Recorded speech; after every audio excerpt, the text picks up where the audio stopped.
સુરતથી સામૂહિક આપઘાત મામલે 3ની ધરપકડ કરાઈ છે। અમરોલીમાં સસાંગિયા પરિવારનો સામૂહિક આપઘાત હતો। આપઘાત કેસમાં પોલીસે 3 આરોપીઓને ઝડપ્યા છે। આપઘાત કરનાર પરિવારના ઘરમાંથી મળેલી સુસાઇડ નોટમાં ઉલ્લેખ હતો કે મૃતક યુવકે મકાન વેચવા 1 લાખ રૂપિયા ટોકન લીધા હતા, જેમાં દલાલ રાજુ આંબલિયા મારફતે 1 લાખ રૂપિયાનું ટોકન લીધું હતું। મકાન પર બેંકના હપ્તા ચડી ગયા હોવાની જાણ મકાન ખરીદનાર સંજય પટેલને થઈ હતી, જેથી સોદો કેન્સલ કરી આપેલા રૂપિયા 1 લાખ પરત કરવા માંગ કરી હતી। રૂપિયા ન આપી શકતા મૃતક હિતેશ અને તેના પિતા સંજય સહિત દલાલ રાજુ દ્વારા માનસિક ત્રાસ અપાતો હતો। ઘરે આવી મારવાની ધમકી આપતા એક જ પરિવારના 3 સભ્યોએ ઝેરી દવા ગટગટાવીને આપઘાત કર્યો હતો। સંવાદદાતા કીર્તેશ જોડાઈ ગયા છે વધુ જાણકારી સાથે। કીર્તેશ, સામૂહિક આપઘાત કેસમાં શું જાણકારી મળી છે?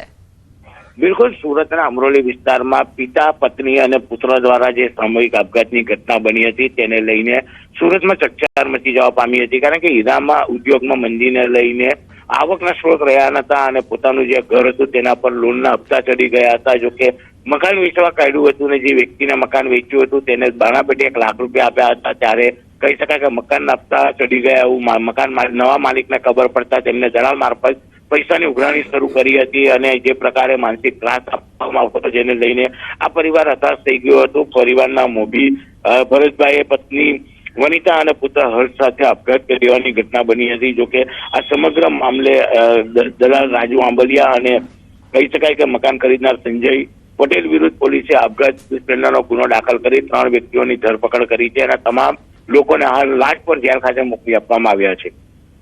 આભાર કીર્તેશ જાણકારી આપવા માટે।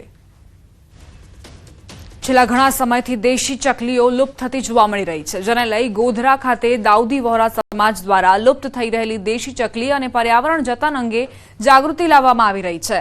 વહોરા સમાજના ધર્મગુરુ સૈયદ સાહેબની 110મી જન્મજયંતિ છે, જે નિમિત્તે ગોધરા શહેરના તમામ વિસ્તારમાં બર્ડ ફીડર અને જુવાર દાણાનું નિઃશુલ્ક વિતરણ કરવામાં આવ્યું।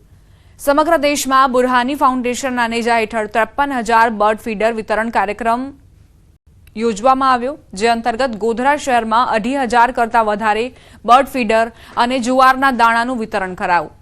ચકલી બચાવો અભિયાન હેઠળ એક વેબસાઇટ પણ તૈયાર કરાઈ છે, જેમાં બર્ડ ફીડરના લોકેશન સાથે ફોટો અપલોડ કરવામાં આવશે, જેના થકી કોઈ વિસ્તારમાં બર્ડ ફીડરની જરૂરિયાત મુજબ પહોંચાડી શકાય એવી વ્યવસ્થા કરાઈ છે।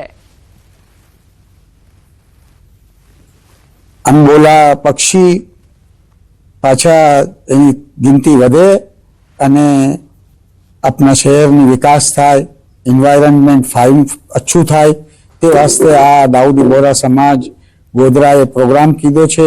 આપણી જે દેશી ચકલીઓ છે જે વિલુપ્ત થઈ રહી છે અત્યારે, તો એને બચાવવા માટે આપણે શું કરી શકીએ એના માટેનો એક નાનકડો પ્રયાસ અમે લોકોએ બર્ડ ફીડર વેચીને આજના રોજ કરેલો છે। ઉનાળાના અંદર પક્ષીઓ ને પાણી અને અનાજ ખાવાનું પૂરેપૂરું દાણા પાણી મળી રહે એના માટે અમે લોકોએ આ એક નાનો સરખો પ્રયાસ કરેલો છે। સેવ અવર સ્પેરોઝ અને બીજા પક્ષીઓને બચાવવા માટે, પર્યાવરણની જાળવણી માટે શ્રી વહોરા સમાજ તરફથી જે પ્રશંસનીય કામગીરી થઈ રહી છે તે અમારા શ્રી રામનગર સોસાયટીમાં આજે એ લોકોના કાર્યકરો હાજર રહીને અમારા સોસાયટીના દરેક સભ્યને અને આજુબાજુના જેને આ પ્રક્રિયામાં રસ છે તેમને કીટનું વિતરણ કરી ફ્રીલી। પક્ષી બચાવો ચકલી બચાવો અભિયાન અંતર્ગત ચકલીઓની સુખાકારી માટે અને ચકલીઓ વિલુપ્ત થતી બચે એના માટે ગોધરાના વહોરા સમાજ દ્વારા તથા ઇન્ટરનેશનલ સૈયદના જે ગાર્ડ સંસ્થા છે તેના દ્વારા આજે વિતરણ કરવામાં આવી રહ્યું છે। ફાગણ ઉત્સવ યાત્રાધામ ડાકોરમાં અનેરો ઉત્સાહ। અમદાવાદના કનિજ પાટિયા પાસે પૂર્વ મંત્રી હરીન પાઠકના મધુરમ ચેરિટેબલ ટ્રસ્ટ દ્વારા સેવા કેમ્પનું આયોજન કરાયું। મધુરમ ચેરિટેબલ ટ્રસ્ટ દ્વારા સતત 34મા વર્ષે ફાગણી પૂનમ ડાકોર જતા પદયાત્રીઓ માટે મહાપ્રસાદનું આયોજન કરવામાં આવે છે। ફાગણી પૂનમનો મેળો અને રાજા રણછોડના દર્શન કરવા લાખોની સંખ્યામાં આજે ભક્તોનો પ્રવાહ શરૂ થયો છે। વર્ષોથી ચાલતો આ ભંડારો અવિરત ચાલે છે। આમ તો દર પૂનમે પણ 4-5 હજાર ભક્તો અહીંયા જમે છે। આજથી 45 વર્ષ પહેલાં ખાલી ગાંઠિયા અને ચાથી ચાલુ કરેલો અને પછી ધીરે ધીરે એકાદશીથી પૂનમ જમાડતા, મતલબ 5 દિવસ 24 કલાક ચાલતું અને તારીખ 20/4/14થી આજીવન મને સેવા કેમ્પના બદલે અન્ય ક્ષેત્ર કાયમી ચાલુ કરેલ છે. આ સાથે જ બુલેટિનમાં અત્યારે બસ આટલું જ. વધુ અપડેટ્સ માટે આપ જોતા રહો News 18 ગુજરાતી.